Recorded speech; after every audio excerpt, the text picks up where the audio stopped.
여러분, 오늘 다룰 해설에 오신 것을 환영합니다.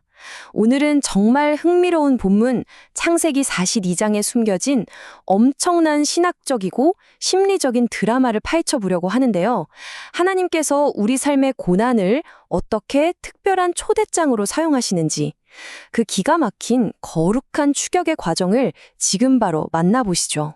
자, 본격적으로 들어가기에 앞서 우리 스스로에게 아주 묵직한 질문 하나를 던져보고 싶어요. 여러분, 우리는 살아가면서 도저히 견디기 힘든 경제적인 어려움, 감정적인 메마름, 혹은 영적인 기근을 왜 겪게 되는 걸까요? 대체 왜 이런 고통이 찾아오는 건지 그 진짜 이유를 한번 추적해보죠. 이 엄청난 통찰이 담긴 문장 들어보신 적 있나요? 성 아우구스티누스가 남긴 말인데요. 하나님은 우리를 이끄시기 위해 때로 고난의 채찍을 드신다 라고 했죠. 이 말이 오늘 우리가 다룰 창세기의 전 세계적인 기근을 완벽하게 설명해 줍니다. 이게 단순한 자연재해가 아니라는 거죠.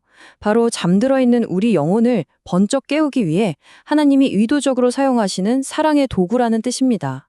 오늘 우리는 이 5가지 단계를 통해 이야기를 풀어갈 건데요. 첫 번째, 위장된 축복부터 시작해서 거룩한 직면, 잊힌 죄의 드러남, 3가지 중요 맥락, 그리고 마지막 성도의 3가지 기도까지 이 여정을 쭉 따라가 보겠습니다. 그럼 첫 번째 포인트, 위장된 축복입니다. 기근이라는 결핍 속에 어떻게 하나님의 놀라운 섭리가 숨어 있는지 한번 볼까요? 창세기 42장을 딱 펴보면 야곱이 아들들을 아주 호되게 다그치는 장면이 나옵니다. 너희는 어찌하여 서로 바라보고만 있느냐? 이렇게 소리치거든요. 근데 여러분, 이게 단순히 배가 고파서 짜증내는 게 아니에요. 기근 앞에서 꼼짝도 못하고 얼어붙어 있는 아들들을 향해 사실은 하나님께서 거룩한 다그침을 주고 계신 겁니다. 정지에 있던 이들의 발걸음을 억지로라도 치유와 회복의 장소인 애굽으로 밀어내고 계신 거죠. 자, 타임라인을 한번 쭉 훑어보면 정말 소름 돋는 사실을 발견할 수 있습니다. 형제들은 무려 13년입니다. 13년이라는 길고 긴 시간 동안 동생을 노예로 팔아넘긴 그 끔찍한 죄를 묻어두고 살았어요. 완전히 양심이 마비된 채로요. 그런데 딱 13년째 되던 해, 그 극심한 기근이 형제들의 그 지독한 안일함을 싹도 끊어냅니다. 먹을 게 없으니 어쩔 수 없이 과거와 직면해야만 하는 애굽을 향해 걷도록 만드신 거예요. 드디어 2번째 단계입니다. 거룩한 직면. 바로 요셉의 숨막히는 신문이 시작됩니다.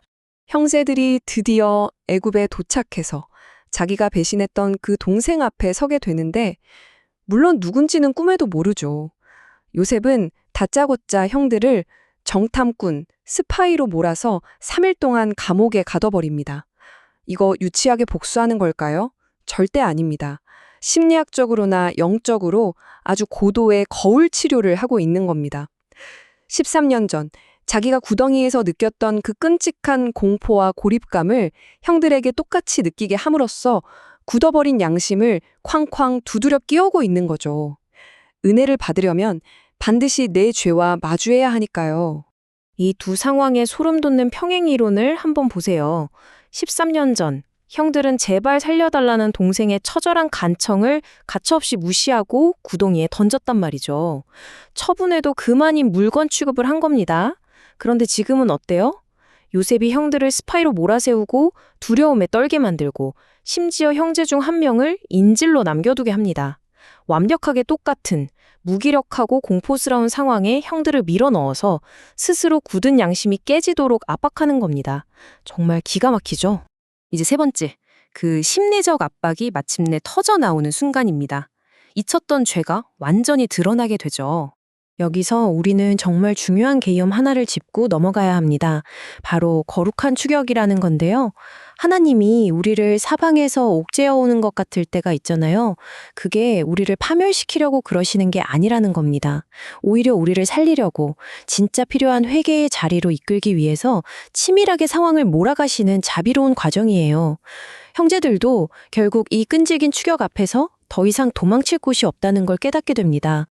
자, 드디어 창세기 42장 21절에서 그들의 입이 열립니다. 우리가 아우의 일로 말미암아 범죄하였도다. 와, 보이시나요? 무려 13년 동안 꽁꽁 파묻어뒀던 그 지독한 죄책감이 견디지 못하고 화산처럼 터져나온 겁니다. 여러분, 죄라는 건 우리 인간의 기억 속에서는 적당히 잊힐지 몰라도 이렇게 뼈아프게 직면하기 전까지는 절대로 스스로 사라지지 않습니다. 아프지만 그 아픔이 있어야 진짜 회개가 시작되는 거거든요. 자, 그럼 잠시 한 걸음 물러나서 이 엄청난 사건이 우리에게 던져주는 거시적인 맥락 3가지를 짚어보겠습니다. 이 이야기 전체를 단단하게 받쳐주는 3가지 핵심은 이렇습니다. 첫째, 죄는 잊힐 수는 있어도 결코 사라지지는 않는다. 13년이 지났는데도 죄는 여전히 형제들의 삶을 짓누르고 있었잖아요. 둘째, 고난은 곧 하나님이 보내신 초대장이다. 생각해보세요. 기근이 아니었다면 형제들은 절대 요셉 앞에, 아니 하나님 앞에 무릎 꿇고 화해하지 않았을 겁니다. 그리고 마지막 셋째, 인간의 어떤 악의적인 방해에도 불구하고 하나님의 언약과 꿈은 1.1획도 틀림없이 성취된다는 겁니다. 마지막 5번째 단계입니다. 그렇다면 이 오래된 창세기의 이야기가 지금 우리의 현실, 우리가 겪는 기근과는 어떻게 연결될까요? 우리 삶에 찾아온 기근 앞에서 우리는 이 3가지 기도로 나아가야 합니다. 첫 번째, 정직하게 직면하게 해달라는 기도입니다. 고난 속에서 남을 탓하고 환경을 원망하는 대신 내 안에 숨겨진 죄를 똑바로 마주하고 십자가 앞으로 나아갈 용기를 구하는 거죠. 두 번째는 하나님의 섭리를 굳게 신뢰하는 기도입니다. 지금 내가 겪고 있는 경제적인 쪼들림이나 지독한 관계의 기근이 나를 망하게 하려는 게 아니라 더 큰 은혜의 주인공으로 빚어내시는 하나님의 손길임을 믿는 겁니다. 마지막 3번째는 참된 회복을 위한 기도예요. 요셉이 눈물로 형들을 기다렸던 것처럼 우리를 향한 주님의 마음을 깨닫고 진짜 용서와 화해를 경험하게 해달라고 구하는 겁니다. 이 기도가 멈춰있던 우리를 다시 걷게 할 겁니다. 오늘 해설을 마무리하면서 여러분께 아주 도발적인 질문 하나를 던지고 싶습니다. 여러분의 삶에 도저히 피할 수 없는 극심한 기근이 덮쳐올 때 여러분은 여전히 변명과 부인 속으로 도망치시겠습니까? 아니면 모든 죄책감을 끌어안고 십자가를 향해 한 걸음 더 내디디시겠습니까? 부디 여러분이 겪는 그 결핍과 고난이 그저 고통으로 낭비되지 않기를 바랍니다. 그 기근이 오히려 잠든 양심을 깨우고 여러분을 진짜 집으로 인도하는 하나님의 거룩한 추격이 되기를 진심으로 응원합니다. 함께해 주셔서 감사합니다.